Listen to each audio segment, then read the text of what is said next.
Hey everybody, Doug here. Welcome back to yet another board game channel and yet another episode of Discover Lands Unknown, where our chef, Mike Martin, has woken up in a desert trying to figure out how to get out of here, but because of a note that he found first thing, he knows that there's somebody else, well, we hope that there's somebody else out there, and we are trying to find them. We're trying to find Landmark 4 so we can move on to the next stage of the quest, the scenario. Our first turn is not going to be up to much because we've only got 2 stamina to spend. We got a good amount, well, an okay amount from a light sleep, but there was a mushroom patch that we foolishly felt compelled to eat from, and we lost 5 stamina, leaving us with 2 to do our actions with. So yeah, round 1 is going to be super quick. We'll see what happens to Mike. Now, to be safe, I'm thinking, do we want to? I've got a couple of options here. We could go and keep exploring. We could keep searching the pyramid, but the chances of actually succeeding in that are eh. Or we could go foraging for this wood so that we are able to look after fires. However, because we're not the Girl Scout, we can't make a fire from scratch with just wood. We got to find a spot for it. So yeah, as there's very little we can do at the moment, we're going to spend. We're going to do use our 2 stamina. 1 to move into this area, and 2 to scout this tile. Oh, look at that. Had ourselves an oasis. We got to put a possible wood tile there, and oh yeah, there's wildlife. There is also some water there. Going to remind myself exactly how that works. Okay, yes, we just put that there for now, and when we gather in that spot, we flip it over. Not that we're going to this turn, because we don't have enough actions. And then from that point on, anybody can gather, and you don't actually take that. You just get more water tokens in that spot. We actually have 1 water, and we haven't needed any yet, so we're not bad. So turn that back over. It's not water quite yet. There, that used up all our stamina, which means we're already done our first action phase, which means we're going to have to move on to our next night. Thirst. Okay, look at that. Each survivor either spends 1 water or suffers 1 dehydration damage. Well, we do have a water token. Get rid of that. Deep sleep. Each survivor at a fire gains 9 stamina. Not at a fire. Each other survivor does gain 7. All right, so we're going to move that up to 7, giving us many more options next turn. Inspiration. The tribe leader draws 1 project card. Well, we are the tribe leader because we are the entire tribe. So that means we're going to have access to another thing to possibly build, a trap. Keyword defense. We can use spend 2 stone to get item 95. So that's 4 things we can possibly make. Fortunately, none of these count towards our maximum 10 items / resources, because in theory these are just ideas. And finally, patrol. Move each monster token 2 spaces towards the nearest survivor. If there are no normal monster tokens on the map, There are not. We have none. Spawn one monster token at the lowest numbered landmark. Well, it only got one landmark right next to us, so it's going to be the pyramid. So yeah, we've got a little collection of possible monsters here, so we're just going to grab one of those at random, and what shows up? A number 75.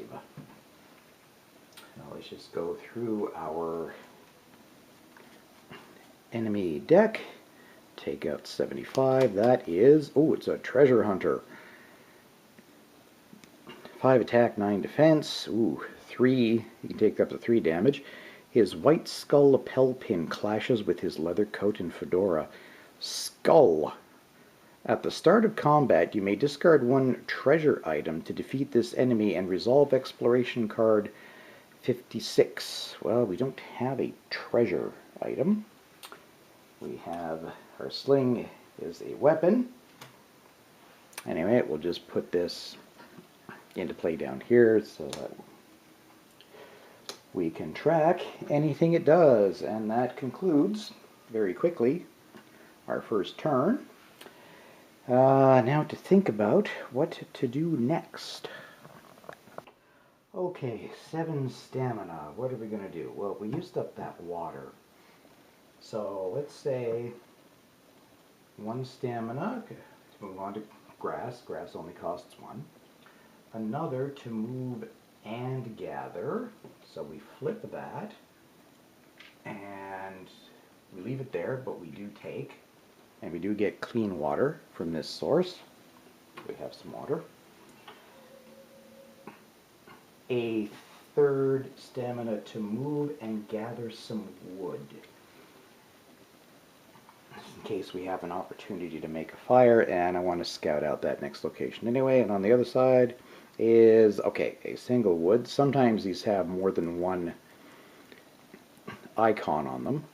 And even if there were 2 logs on there, this would still just count towards as 1 towards our carry limit, which is nice.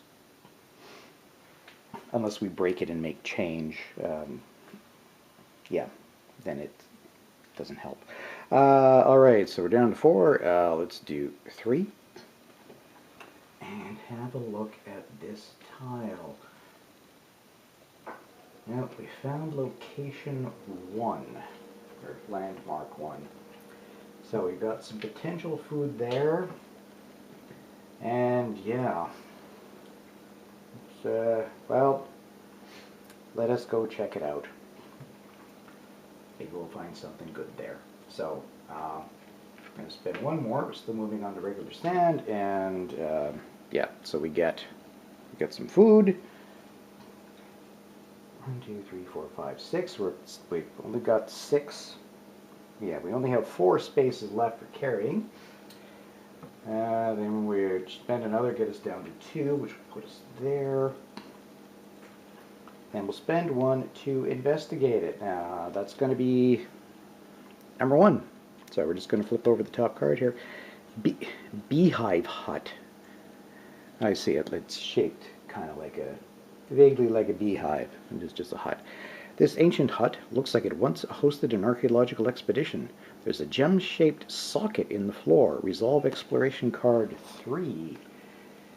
Oh, that was the one that we were told, if there were multiple copies, to get rid of the rest. So this is something that could be different each time we play. Stone tablet. A stone tablet lies on a trestle table. It is engraved with text in several languages, enabling translation. Master key. When you would resolve a card that has the word hieroglyphs, okay, you may instead resolve the card 2 numbers higher. Okay, so we take a higher card, hopefully with better results.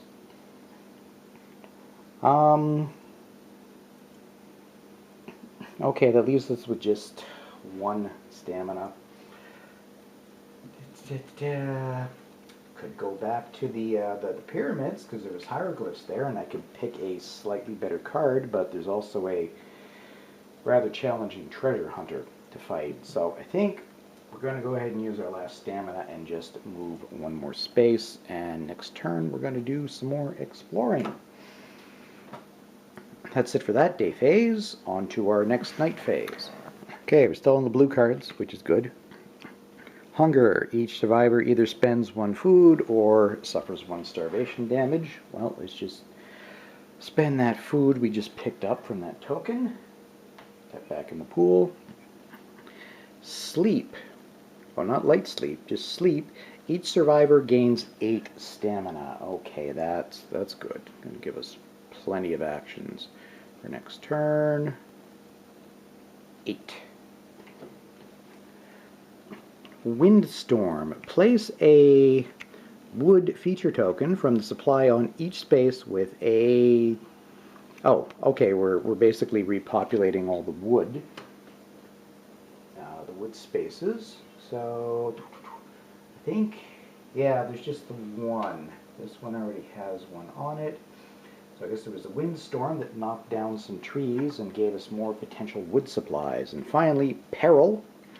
If not at a fire, which we're not, the tribe leader draws 1 threat card. Uh-oh. Alright, let's have a look.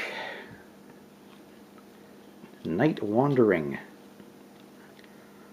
You awaken in the middle of the night to a strange music. The song is far away, out of reach, and you feel drawn to it. Move 4 spaces towards the monster token nearest you. If there are no monster tokens on the map, spawn one in your space. Well, there is. Got our treasure hunter. So we have to move 1, 2, 3, 4. And because it's moving us a specific number of spaces, there's frequently asked questions already built into the rules, the rule book. Because it's spaces, we just ignore the stamina cost. It has just moved us unwillingly, so we ignore how tough it would be to move or not move. Well, that's kind of a bummer, because it moved us quite far away from where I wanted to be. So we'll have to ponder a bit for the next turn.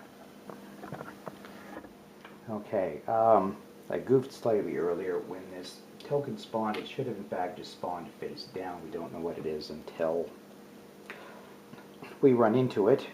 So we wouldn't have known it was a treasure hunter.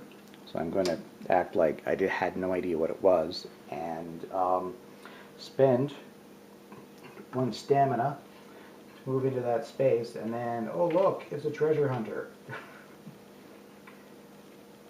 So, yes, it's one of these. So, we have to do combat with it. Let's move away from the map for this. Alright, we need a 5 or better to hit him. He needs a 9 or better to hit us. And we hit him. He did not hit us. So, I'm going to put 1 counter on his card to indicate we have done 1 damage to his 3. Now, he actually runs away 1 space. What we do is, this little token we plugged in at the top of the map, we roll the D12 to see which compass point he retreats to. So we're just going to have a quick roll there. 5s, as you can see on here, 5 or 6 means he's going to move to the southeast. So let's go back to that part of the map and have him move. Alright, so he retreats in that direction. And we'll just keep his card in storage down here with 1 token on it to point out that we have hurt him, but he missed us. Yay. Alright, so having moved on to there, we're now going to spend a point, and we might as well do the pyramid again and see the slightly better result we're going to get with the stone tablet. So if we do, yeah, let's just remind ourselves. Pyramid, massive stone tomb is still intact. Oop, it won't focus. Anyway, yes, the word hieroglyphs does appear on the card. Yeah, and it's not a keyword or anything. It just says if you would resolve a card that has the word hieroglyphs, and there it is. Well, we have to roll the die, and if we roll a 10 through 12, then we'll get a good thing.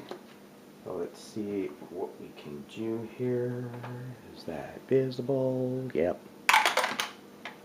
Hey, we rolled a 12. So we can resolve Exploration card 56, or we can use the stone tablet to make it 2 more than that and pull card 58. I'm going to assume that the higher number card is probably better.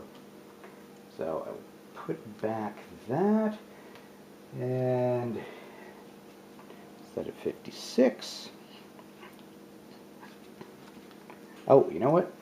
We can't. There is no 58. So that's as high as this particular location gets. It probably affects some locations, but not others. So we're just going to get 56. Hopefully it is something good. Skull Codebook. This book, is that going to focus? There we are. It's full of cramped writing in many languages. It appears to be a series of codes and ciphers. Utility. When you would resolve a card that has the phrase White Skull, you may instead resolve the card 3 numbers higher. Okay, so we can get better results on some locations with those. But yeah, that is it. Got to get back to exploring. Which way do we want to go? Could just go straight south and start looking here, or move off to the side. Let's see, we're surrounded by dunes in all these directions, and that's going to cost 2 stamina. But so be it. We need to go down, so we're going to spend 2 there, knocking us down to 4. Then we're going to spend 1, 2, 3 more to move along there. So 1, 2, 3. And we'll spend our last stamina to, let's say, look at this tile. And it's a pretty bleak tile that just has some potential wood. Oh well. That's that. On to the next night phase. Okay, this is our last blue card. This is the last nice-ish one. I assume the reds are just going to be worse. Okay, thirst. Each survivor spends 1 water or suffers dehydration damage. Well, we did pick up a water at the oasis earlier. Sleep. Oh, we get 8 stamina back.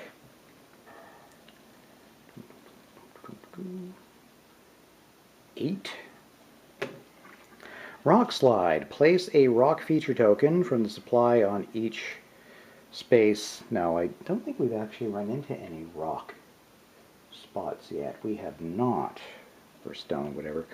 Patrol. Uh-oh. Move each monster token 2 spaces towards the nearest survivor. If there are no normal monster tokens on. Okay, okay, it's going to move 2 towards us. He's not going to reach us. 1, 2. Yeah. Couldn't catch us. Alright, well I think we'll do 1 more, because these have all been pretty quick turns, because I haven't had to explain as much. So yeah, we'll get to experience 1 red card before we wrap, and we can see if it's in fact more terrible. Alright, first off, we're going to spend 1 to scout, as we are right there. oh, look at that. There is an icon that I need to remind myself what it means.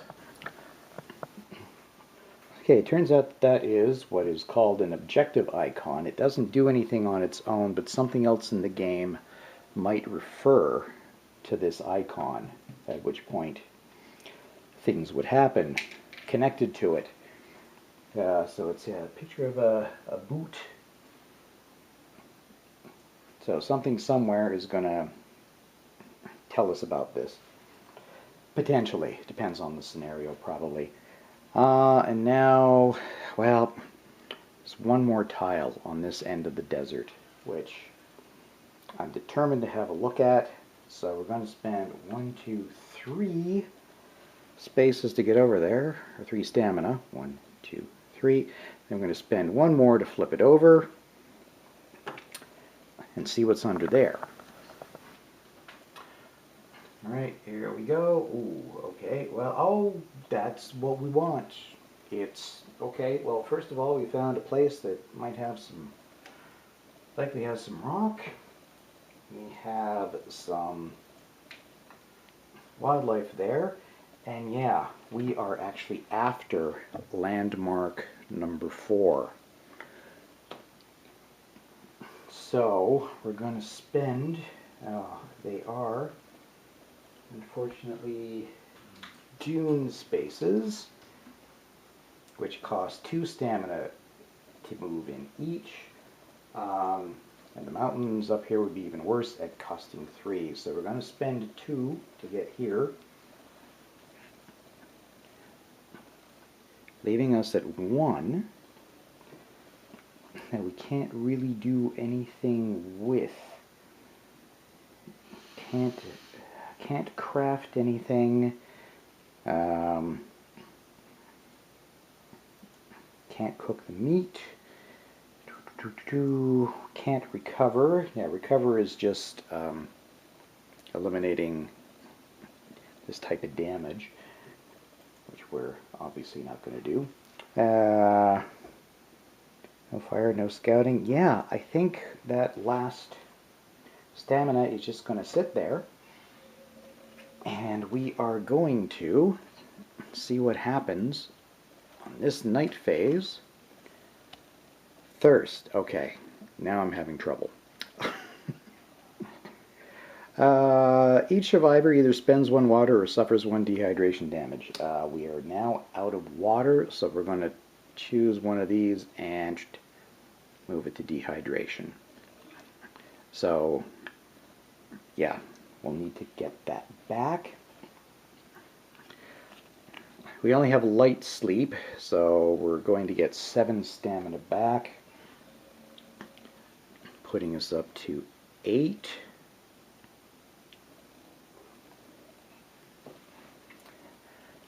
Time passes. Okay. Each survivor rolls a die to determine an icon. Alright, well, let's just roll first and then see what the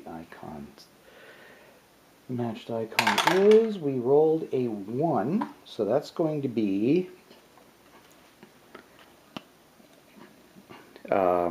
wildlife.